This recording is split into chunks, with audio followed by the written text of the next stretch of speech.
จักแล้วแม่ก็บ่จักเห็นเพิ่นประกาศว่ากระปูอันคือละสาว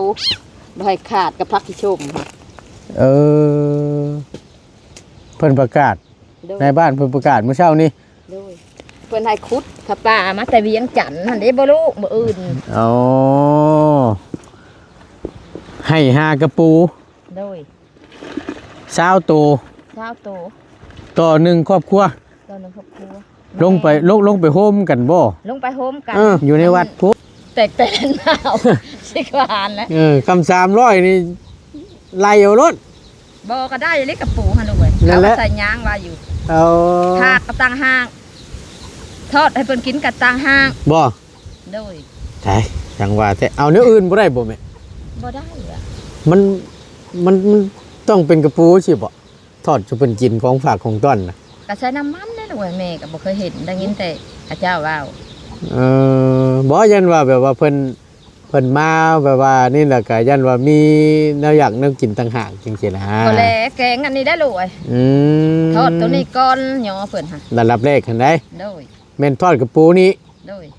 อาหารตามมันก็แม่นหยังบัดนี่แนวอื่นตามมันก็อันนี้คือเก่าเพิ่นบ่กินได้จ้ะโอ้แบบชิ้นก็บ่ชิ้น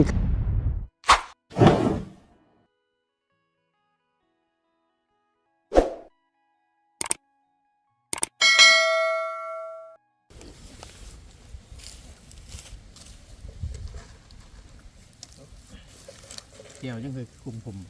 เกี่ยวเพี้ยไหมเกี่ยวเพี้ยโดยสบายดีพี่น้องเลยโดยเอาเข่ากันด้วยพี่น้องด้วยมากระซีสวยๆเนี่ย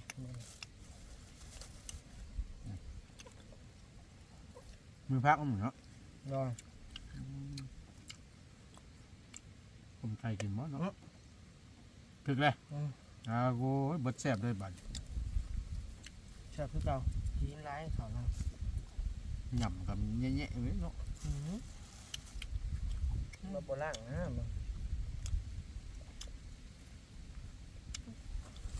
เอามาพี่น้องก่อนอื่นครับสบายดีและสวัสดีเด้อพี่น้องเด้อสบายดีเพิ่นทุกคนพบเจอกันกับบ่ตูนเนาะช่วงเที่ยงหาบ่ายว่าสั้นชักพอดีมาฮอดจอดเทิงหากมาฮอดเมื่อกี้นี่พี่น้องหิวข้าวก็เลยพากันนั่งกินข้าวก่อนเดี๋ยวสิเข้าไปเยี่ยมยามทั้งน้องเพิ่นเนาะพอดีพากันกินข้าวกับจ้ามห้องไปก่อน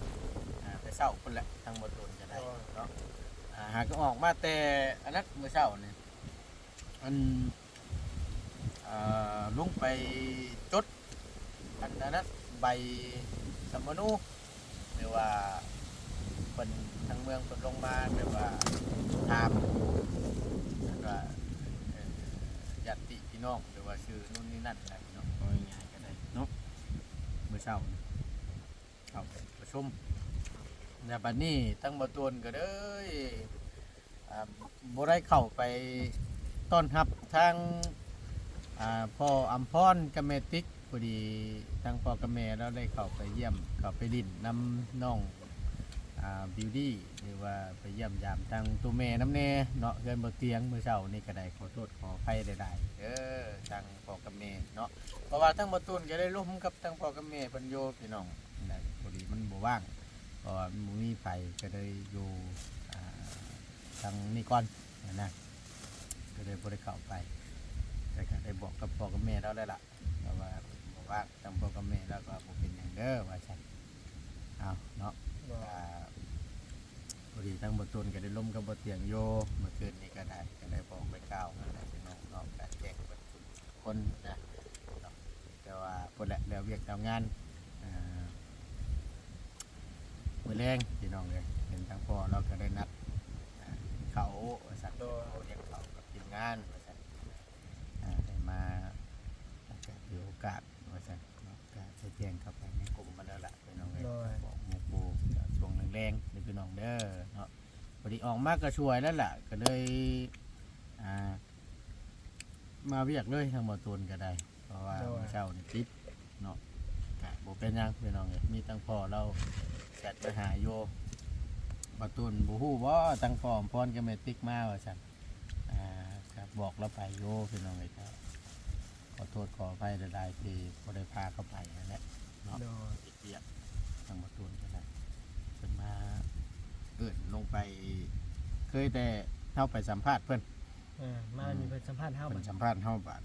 โค เส้นเล็บบัด บอกไปแล้วอาจจะพี่น้องมีตะก้นลูกเต่าอันน่ะมากินข้าวเหมือนกันพี่น้อง โดย จักนิดจักหน่อยเดี๋ยวต้องคอยไปหาอีหล่าเพิ่น ท้องด้วยจำงัวพี่น้องจำเอ็นงัว ผู้ดีผู้ดีแหละสิถามอยู่มี FC เพิ่นคอมเมนต์มาหาทั้งบ่ตูนคอมเมนต์มาหาทั้งง่ายนี่แหละ โดย เพิ่นถามว่าพอดีเมื่อวานนี่ทั้งง่ายก็มันแจ้งข่าวดีน้องเพิ่นเรื่องงบสมทบเขตของน้ำ โดย 300 บาทตัวนี้มีทั้งพ่อเพิ่นน่ะอยู่ทางฝั่งไทยได้ซอยสมทบเข้ามาเพิ่มเติม โดย ก็เลยทางง่ายมาแจ้งแต่พอดีทั้ง FC เพิ่นได้ถามมาอันค่าอันเงินชุดเงิน300 บาทนี่บ่แม่นฝากมาให้น้องนิวบ่ว่าซั่น ทั้งไงเลยจังว่าเนี่ยทั้งไงเลยงุ้งเหมือนน่ะคือบ่ได้เห็นพ่อแล้วว่าเด้อไหนน่ะ โดย พอทั้งหมดตุนคุยกับอันทั้งพ่อเพิ่นพี่น้องไงกับแชททั้ง Facebook นี่แหละส่วนตัวคุยทั้งพ่อแล้วว่ามีบ่หลายแต่อยากซอยเรานะก็เลยว่าเอาบ่สมทบเฮ็ดของน้ำเด้อว่าซั่น โดย ก็เลยที่เพิ่นค่าเมื่อฝากใหม่ทั้งน้องนิ้วบ่300 บาทว่าซั่นแม่นบ่เฮ็ดของน้ำบ่ตุน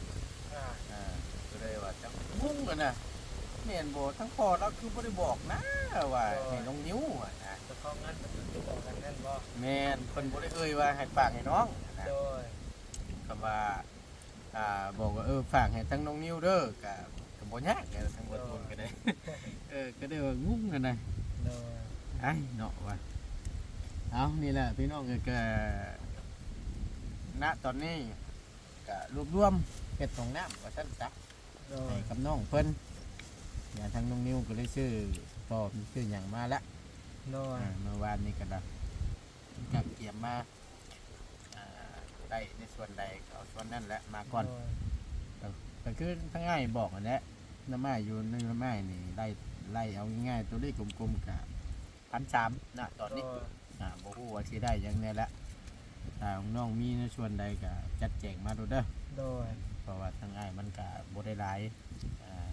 สิซอยเป็นค่าสร้างบ่หรือนู่นนี่นั่นได้เบิด ค่าสร้างก็อายุเพราะว่าค่าสร้างก็ยังบ่ทันมีซะว่าง่ายนำมากับมีบ่หลวงบ่หลาย2ล้านปลาย2ล้าน 2 ล้าน ปลายน้อยๆบ่ให้ปลายแก่ได้ แต่ว่าได้ในส่วนใดก็น้องเอามาแล้วเด้อเพราะว่าทางมาตัวอย่างกันมันได้แล้วก็มีบ่พอฮอดล้านนะเนาะบ่พอฮอดล้านกีบจักก็สิว่าว่าเบิ่งไปเนาะต้องเบิ่งเอากินข้าวก่อนพี่น้องเอ้ยเนาะ โดย คิว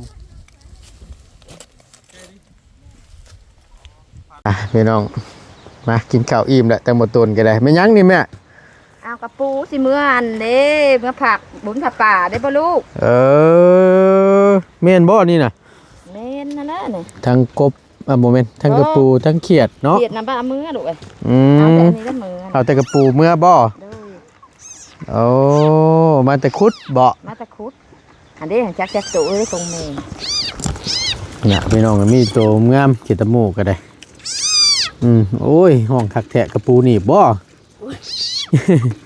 เห็นน้องน้อยเพิ่นว่าสุพังอยู่พี่น้องเมื่อวานนี่คือจะว่ามีอีหยังมีกระปูมีเขียด ก็ใกล้ ก้อยนั่นนะหนีบซ้ำบาทนี่ ทำลูกเอ้ย เฮ้ยคุณแต่เช้าเพิ่นบ่ พุทธเจ้าเปลี่ยนเดี๋ยวกับน้องน้อยนี่ บ่ 2 คน โอ้ 2 คนแหละ อันนี้คุดนี่เมื่อเฮ็ดหยังนี่ จักแม่ก็บ่จักเห็นเพิ่นประกาศว่ากระปูอันพื้นละ20บ่ให้ขาดกับพักที่ชมค่ะ เพิ่นประกาศ โดย ในบ้านเพิ่นประกาศเมื่อเช้านี้ โดยเพิ่นให้ขุดถ้าป่ามาแต่เวียงจันทน์หั่นเด้บ่รู้มื้ออื่น อ๋อให้5กระปู โดย 20ตัว เช้าโต ต่อ1ครอบครัว ตอนนึงครอบครัว ลงไปโฮมกันบ่ ลงไปโฮมกัน อยู่ในวัดพุ หัวเฮือนหัวน่ะน้อยด้วย อ๋อ อั อั นนี้ก็หมู่ว่ามื้อเด้อตอนเที่ยงอ่ะบ่ได้แต่งบ่มื้อตอนแต่งเดท อืม อันนั้น อันนี้นี่คือเอาไปโฮมกัน โดย และเพิ่นเช็ดอะไรเพิ่นเอาไปฝากสิบ่ดูว่าแนวใด จะแม่น่ะสิพากกับพากเลยแล้วก็เขาก็เฮ็ดชามยางจะน้อยๆหั่นน่ะลูก อ่ากับเพิ่นหิวเมื่อ เอ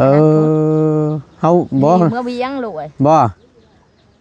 โหหลายเติบเลยเนาะบ้านนาแพงนี่มีแต่หลังคาเนี่ย ให้ได้คู่คนเพิ่นว่า ให้ได้ทุกครอบครัวเฮือน โดย เฮือนละ20ตัว ชาโตแม่น เกินหั่นก็บ่ได้บ่ เกินหันก็สิได้คือกัน อ๋อ แม่ แต่ เอา ว่า แต่เช้าแม่ แต่ว่าบ่ให้ต่ำกว่า20 โดย โอ้สิบ่ทุกๆปีนะ บ่ปีนี่ บ่ ปีแต่เก่าหันเอาแต่แพ้ปีนี่ก็แพ้มอนลูก แพ้หมอน โดย อันนี้นี่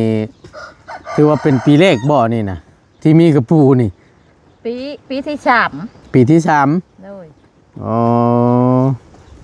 บ่ทางบ่ตูนบ่ก็บ่ฮู้ก็ได้ถามอะนะทางเฮาบ่ฮู้ แม่ก็ ว่าอันเพิ่นเป็นหยังถึงให้หากระปู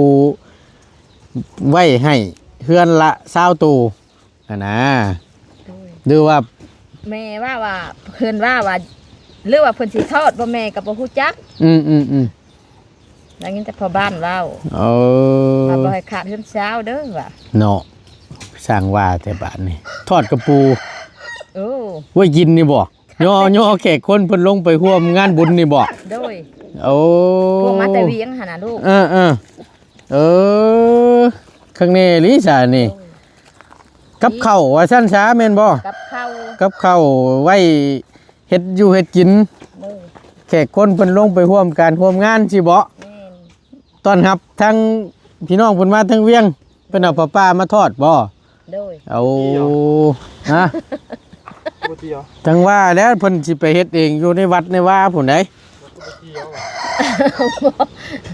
บ่ เพิ่นให้เอาเมื่อเป็นๆสิบ่แม่ โดยเพิ่นให้เอามาเป็นๆนั่นนี่ อืม ปีแรกนี่ฮะต้นหับเฮ็ดกระด้างลูกเอ้ย บ่เฮ็ดบดแห้งเท่านี้ โดย เออ เนาะแต่แปลกอยู่ได้พี่น้องเอ้ย แต่ละปากเพิ่นเอามากับแม่กับค้า อืมต้องมีแม่นบ่ โดย ถือว่าแล้วก็เป็นน้ำใจว่าซั่นช้าเนาะ สิแม่ เบิ่งนี่นะเพราะว่าหากก็เห็นนี่แหละพี่น้องไอ้ทั้งบ่ตูนก็ได้ เด้อลูกเด้อบัดน่ะ เอานับเบิ่งดูครบอยู่บ่ ยันแม่ยันโคกนี่นะ นับเบิ่งหั่นจักตัวแล้วเมื่อกี้นับนำ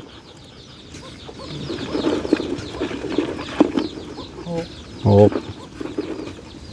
ไป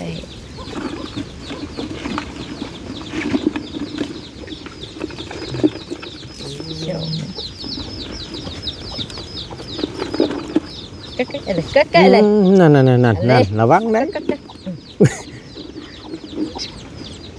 ฮ่า 15แหละ โดยสิบแปด พออยู่ดอกจัง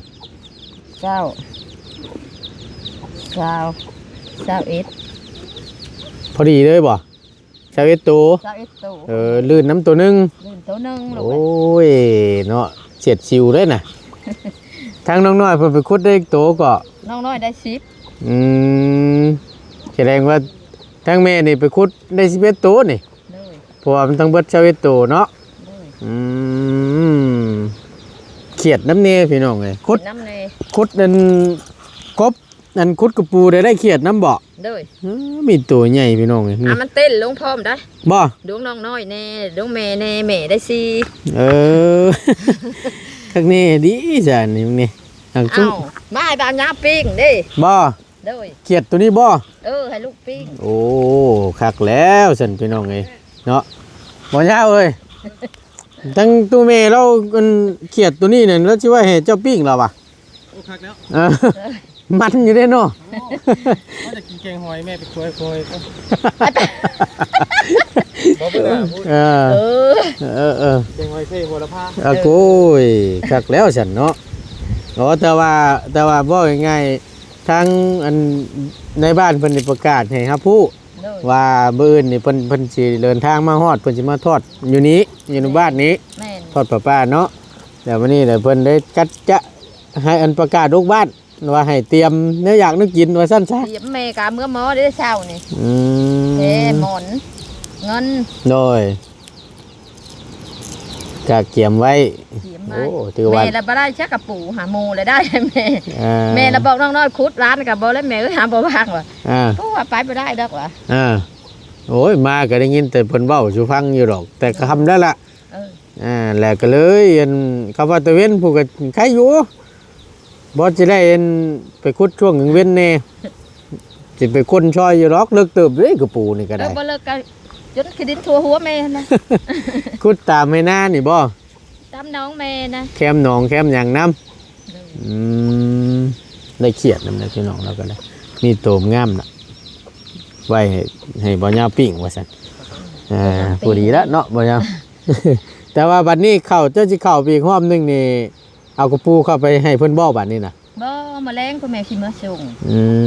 ม บ่ไหวทำบ่นะ อืม เด็ด มื้อแรงได้สิเอาเข้ามื้อชง เอามาส่งเพิ่นมาแรงเพิ่นว่าแต่ว่าจะพาส่งเด้อบอกเช้านี่จะพาส่งแล้วแต่งอามาตอนแรงพุ่นแหละ หน่อยครอบครัวละ20โต เช้าโตผู้ชายปลายลูกเอ้ย อิงตามเนาะ โดย ถ้าว่าบ่ง่ายก็บ่ให้รุดเช้า บ่ให้รุดเช้า หลายเติบแม่ อยู่ในบ้านน่ะมีจักหลังคาเฮือนทั้งเบิดน่ะ โอ้หลายแล้วเพิ่นว่า300หา โอ้ แม่ก็สิกว่าได้บาทนี่เนาะ เออ มันแตกแต่นมาเอา สิกว่าอันแล้ว คำ300นี่ไล่เอารถ บ่ก็ได้เล็กกับปูหั่นลูกเอ้ย นั่นแหละ เอามาใส่ยางว่าอยู่ เอา ทากกระตังห้างทอดให้เพิ่นกินกระตังห้าง บ่ โดย ใช่จังว่าแต่เอาเนื้ออื่นบ่ได้บ่แม่ บ่ได้อะ มันต้องเป็นกระปูสิบ่ทอดจะเป็นกินของฝากของต้อนน่ะ ก็ใช้น้ำมันนั่นลูกเอ้ยแม่ก็บ่เคยเห็นได้ยินแต่พระเจ้าว่าว บ่ยันว่าแบบว่าเพิ่นมาแบบว่านี่แหละก็ยันว่ามีแนวอยากแนวกินต่างหากจริงๆนะ ก็แลแกงอันนี้ได้ลูกเอ้ย ม ทอดตัวนี้ก่อนหยอเพิ่นหั่น ระดับแรกคันได้ โดย แม่นทอดกับปูนี้ โดย อาหารตามมันก็แม่นหยังบัดนี่แนวอื่น อันตามมันก็อันนี้คือเก่า คือเก่า เพิ่นบ่กินได้อจ้ะ โอ้ แบบชิ้นก็ บ่สิ้นไข่หรือว่านู่นนี่นั่นน่ะเพิ่นบ่กิน บ่ กินกับปูดิ กินกระปู ตายข้างในดิฉันเนาะ ทั้งพักแน่ บ่ทอดมันอย่างแรกเรียบร้อยเลยมันก็ว่าง่ายกับเพิ่นชันเข้าก็แม่นกระปูนี่แหละ โดย เออเนาะทุกปีนี่เฮ็ดจังซี่แม่นบ่ บ่ ฮะ แต่ปีแล้วนี่เฮ็ดกระด้างคือแม่ว่าหั่นแหละ มา ชุบ ปีนี้ได้เพิ่นเลยให้คุดกระปูในต้นเพิ่น ปีที่แล้วนี่เฮ็ดกะล่างหรือว่าเฮ็ดบดแห้งนี้ เฮ็ดบดแห้ง ชุบเฮ็ดบดแห้งให้พระกินบ่ แกง แกงเอา โดยซุปลูกเอ้ย ชุบน้ำแกงน้ำ โดย เปิกักเด้ที่พี่น้องว่าต้นกาเกนนี่ได้นี่ แม่ก็สิหาก็เห็นนี่แหละ เนาะต้อนรับว่าฉันหรือว่าเอาไว้เป็นของฝากของต้อนน้ำเน่หลายเติบได้นี่เนาะ หลายดอกลูกเอ้ยซ้ำสิเอา ครอบครัวละ20โต5ครอบครัวนี่ก็เท่าไหร่100โตเราจัก จักได้ เนาะ แม่บ่ฮู้จักเลย สองครอบครัวนี่ก็40เด้อเด้สี่ครอบครัวกับ80โตแหละ5ครอบครัว100โตคูณเลยบาทนี่พี่น้อง คุณเลย คูณมึงเลยบาทนี่300กว่าหลังคาเฮือนตกเป็นกระปูดีเท่าไหร่ โอ้เติบหนึงอยู่เฮา เติ อ่ะ บหนึงแม่ก็ว่าเติบหนึงซ้ำเพิ่นสิอันนั้น อืม หากหลายแพงมากเพิ่นว่า อืมคักฉันแนวนี้ กินข้าวแล้วบ่มื้อนี้ ยัง ได้ยังกิน บ่มี ยังบ่มีอยู่แล้วกินแกงหน่อไม้เท่านั้นแล้วฉันพอดีทางน้องนิวเป็นชื่อหน่อไม้มาแกงต้มกำลังต้มอยู่ใช้ทั้งตู้พ่อเพิ่นไปใช้ซะ เมื่อบ้านเมื่อเฮ็ดน้ำหมูหั่นแหละ โอ้ เปลี่ยนเด้บ่อื่นหั่นน่ะแม่ อ่า ม อื่นแต่แม่นะบ่อื่นนี่ ผัดกันเนาะ คัดกัน ซอยๆ พ กั อน แล้วไปบ่ได้ขอบ่ได้บ่มีคนหลายเลย อืม บ่แม่นแนวอื่นดอกคันก็สิได้รวมอยู่ดอก โดยโมเมนต์หยังพี่น้องมันเป็นงานรวมเนาะกะซอยกัน ช่วยกัน คนละนิดคนละหน่อยเฮ็ดหัน หัน เฮ็ด ยาม นี่ นี่น่ะบ่ได้อยู่ได้อลูกเอ้ย บ่ จักหน่อยก็เวียกในนึงเวียกบ้าน ตกแรงมาเนาะ เลย มีแต่เวียกกับเวียก เลย เบิดแนวหนึงกับแนวหนึง เลย คือกันอยู่ทั้งใดก็ได้ แล้วนี่ก็มื้ออื่นกับบุญมื้ออื่นมื้อกับบุญกองข้าวลูกเอ้ย บ่ แล้วบุญพระป่ามาแตะเวียง มิตรบุญทอดป้านี่ต่อบุญกองเข้าเลย เลย โอ้บ้านเฮาปิดแล้ว ยังอันนี้ว่ามันอยากขโมยเดี๋ยวกับพระป่าเลยโจ๊ะบัด อืม แต่เบ็ดอยากเอาพร้อมกันเพื่อนว่าเอาบ่ได้ว่ะมันติดโตโพดเต็มที่หลายคืน โดยเดี๋ยววันนี้ก็เลยเลื่อนตัวอันบุญกองเข้าหัน โดยบ้านในเลื่อนออกมาสองค ออกมาสองคำบ่ปัดทางเงินอันนี้แม่นฮับทางนี้ก่อนเนาะ ำ ฮับ ตั้งนี้ก่อน ฮับบุญเพิ่นสิมาทอดนี้ โดย เอ่อปัดทางบ้านเฮาเนี่ยบิดแล้ว ยังอันนี้ยังลูกเอ้ยเห็นสองคำพอแล้ว บ่ แล้วก็พอดีแล้วเลิกเช้ามื้อก็เอาอีกคือเก่าลูกเอ้ย ต่อเลยเนาะ ต่อเลย ตอนนี้ก็เป็นบุญในนี่แหละพี่น้องคิดของประเพณีมันบ้านเมืองเฮาเนาะ เลย เดือนชามพี่น้อง คือเก่า ไก่เป็นงานบุญไข่ประตูเหล้าหรือว่าเอาเข่าไปตุ้มไปโฮมกันเนี่ยเนาะ เลย แต่ละครอบครัวแต่ละเฮือนนะก็ไปตุ้มไปโฮมกันแล้วก็มันลงไปโฮมกันนั่นแหละ เลย เตรียมยังบ่ทันวิทย์พี่น้องเลยมีแต่ว่าวิทย์นี่แล้วมันต่อเลย เลย คักและสันเนาะ โอ้ยเตรียมเจียวกระปูไว้ไปเข้าไปตุ้มไปโฮมคือกันนั่นนี่กะเนาะ เตรียมคือกันแล้วลูกเอ้ย น่ะพี่น้องมีมันอยู่บ่แม่บ่จุกเจือ มันหันและยามนี่แต่ มันอยู่บ่อ๋อเพราะว่ามันหนาวเด้เนาะ มันหนาวกับฝนยังบ่ตกจะมันเอง เอาสบายดีตัวไปคุดได้เท่าไหร่น่ะ 10 โต 10ตัวคุดอยู่ไสน้ำเค็มหนองบ่ นี่เอาไปพูด อืม ล่างได้ลูกพี่ แน่ ล่างอันนี้ พอดีเลยน่ะแกงเงินหน่อไม้อ่ะนะคาบ่บาทนี่คันกุ้มอยู่ พอดีทั้งน้องนิ้วแก่ทอมาบาทนี่พี่น้องถือว่าได้ครบละเนาะจะได้ห้องน้ำใช่แล้วบาทนี้อดหนาวเด้ออดหนาวมีห้องน้ำห้องในมันก็สะดวกสบายแล้วโดยบ่เป็นหยังเนาะนี่แหละสดช่วยกันพี่น้องเอ้ยตั้งบุญใหญ่เพิ่น ปิ้งกันสวยกินแล้วเนี่ย โอ้ยสาธุปิ้งก็กินน้ำกันนี่แหละแม่เจ้าก็ว่ายังบ่ทันกินข้าวอยู่นี่แหละซื้อหน่อไม้เครื่องอันนี้พี่น้องเอ้ยแนวเครื่องใส่เพิ่นเฮ็ดกระตุ้นน้ำแน่ยอดหมักเอายอดหมักงือสิวะ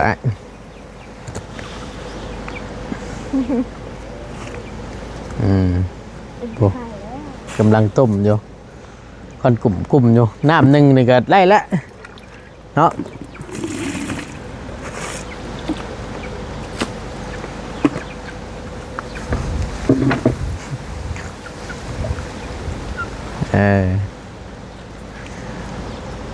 หมักไว้เกลือท่าปิ้งเหี่ยมๆนี่ครับคักละ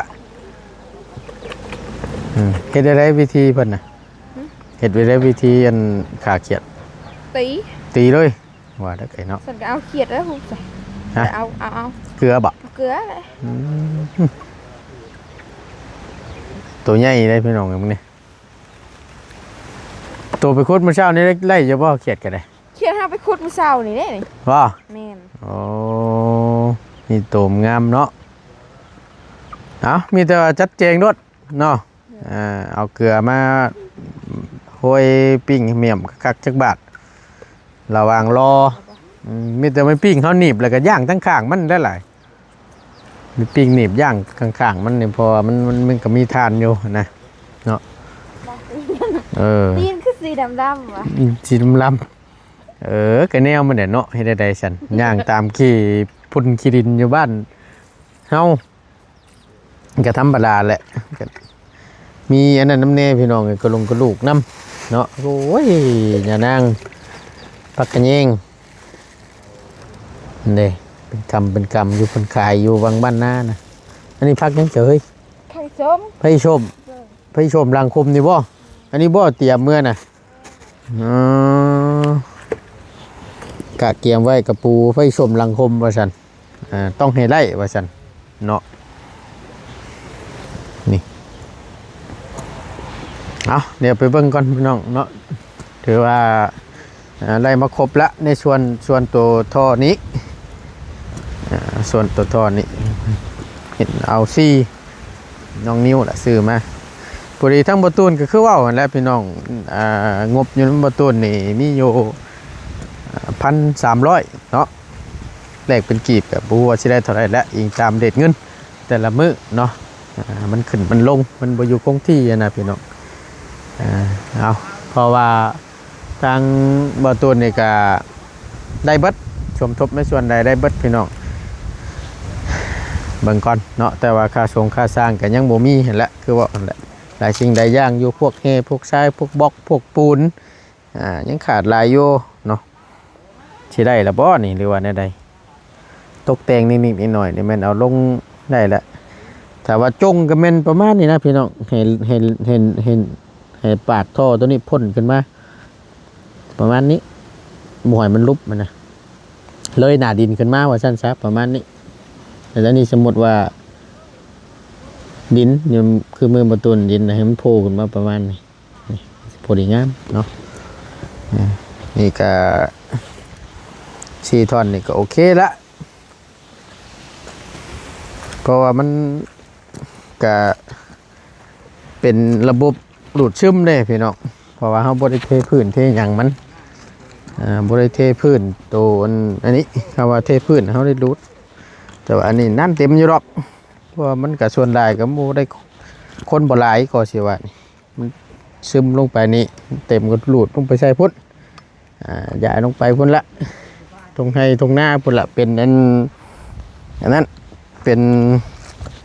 ปุ๋ยเลยเนาะเอาก็ถือว่าเริ่มมาแล้วพี่น้องมีแต่ว่าให้มันแล้วมันทั่วเนาะ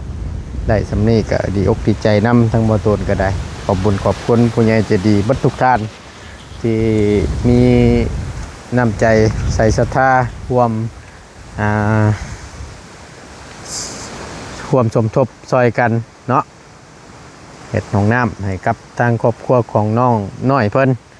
ก็ดีใจนำขอให้ได้บุญหลายๆเด้อผู้ใหญ่บัดทุกท่านเนาะทางบ่ตูนก็ดีผู้ใหญ่ทางบ่ตูนก็ดีและผู้ใหญ่ทางบ่อยาวเนาะทางน้องนิ้วเห็นน้องพัดชัยน้ำเน่พี่น้องก็ร่วมกันคนละนิดคนละหน่อยเนาะเอารอเบิ่งรอชมน้ำกันพี่น้องว่ามันจะไล่สำใดเนาะว่าสิเป็นเท่าไรแน่